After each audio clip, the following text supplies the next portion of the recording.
Hey guys, how's it going? Today I wanted to show you how I took these old Papercrete pots and gave them a quick and easy makeover.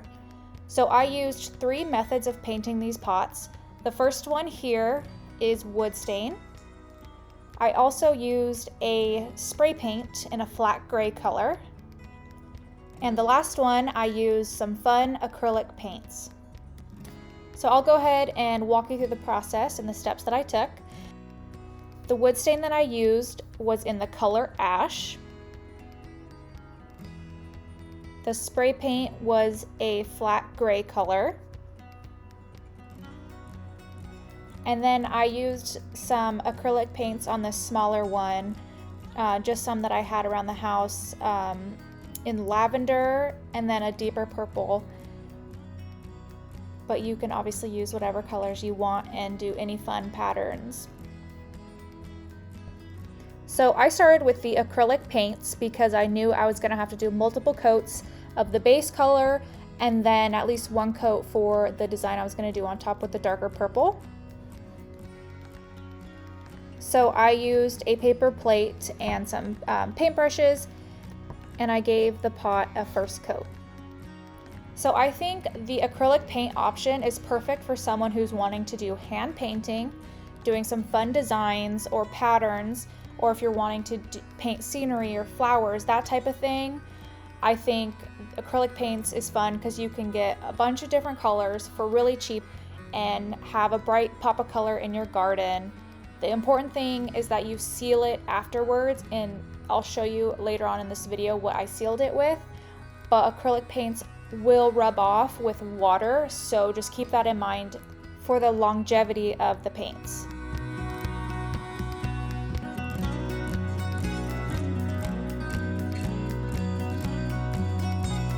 The next one I tackled was the spray paint. Now I used a flat spray paint, but you could also use a gloss or a matte, whatever your preference is. This is just what I had on hand.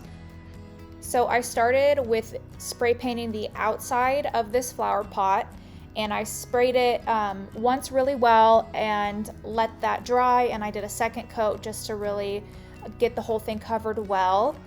In my opinion, this was the easiest of the 3 options because you didn't need anything extra. You didn't need a paintbrush or a rag. So if you're wanting just one color, really fast and easy, this is a good option. So the last one that I tackled was the wood stain, and obviously I recommend wearing gloves because this gets pretty messy. And I used a rag, aka old sock, to rub the stain onto this pot. Now I really liked this idea of the wood stain because I can change the color of the pot but still get the variations in this pot. As you can see, it has aged. I actually had it sitting in a pond with a plant in it, and so you can kind of see how it's weathered and aged, and I really liked that look, but I wanted to darken it. So this stain definitely did the trick. And there are a lot of different colors of stains out there that you can use, and I think most of us have some in our garage that you can just use without having to go out and buy something, which is what I like to do. I like to use what I have on hand. So I thought this worked really well, and if you want to see another example of using the stain on Papercrete, I will link a video down below of a heart-shaped hanging planter that I made. So I think this option is best for someone who is wanting a more natural look instead of the vibrant pops of color that you can get with the spray paint or with the acrylic paint. And also if you want to be able to see the different colors in the cement pot, this will give more of a translucency compared to the other options.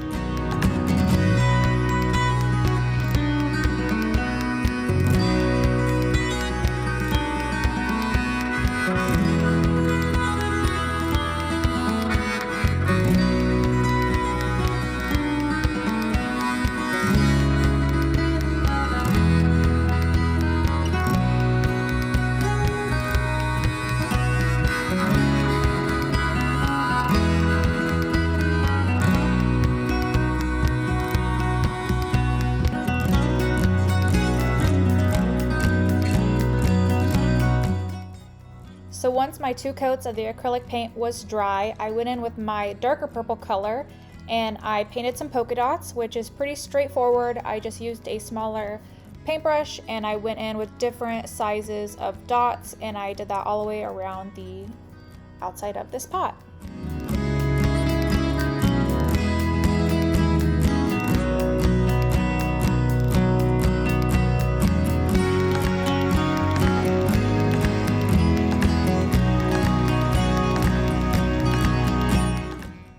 And once the acrylic paint was completely dry, I used this Krylon clear spray paint to give it a protective finish.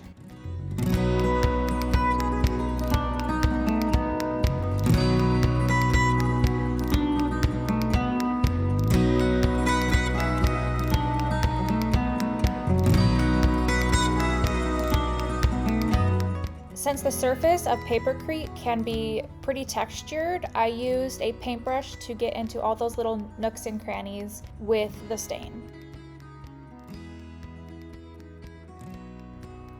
So after the other side of this pot was dry, I flipped it over and I spray painted the rim and just down a little bit into the center, but I didn't worry about getting the whole inner portion fully saturated. So here's a look at the finished products.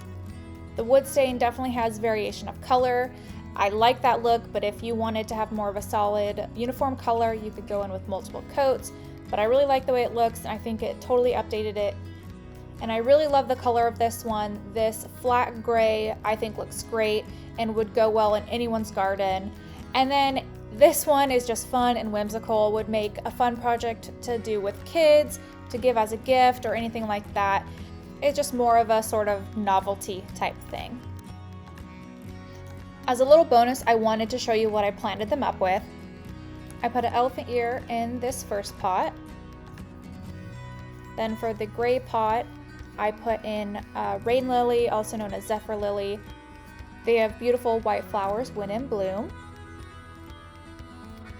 And for this small pot, I decided to take a piece from my aloe plant and stick it in there. So here is the completed makeover. I'm really happy with how these turned out, and I hope I gave you guys some fun ideas on how to color and paint your Papercrete pots. Let me know in the comments below which one is your favorite. I will be sure to do an updated video in the future to show you how these are holding up and weathering outside. But thank you so much for watching, and I'll see you in the next one.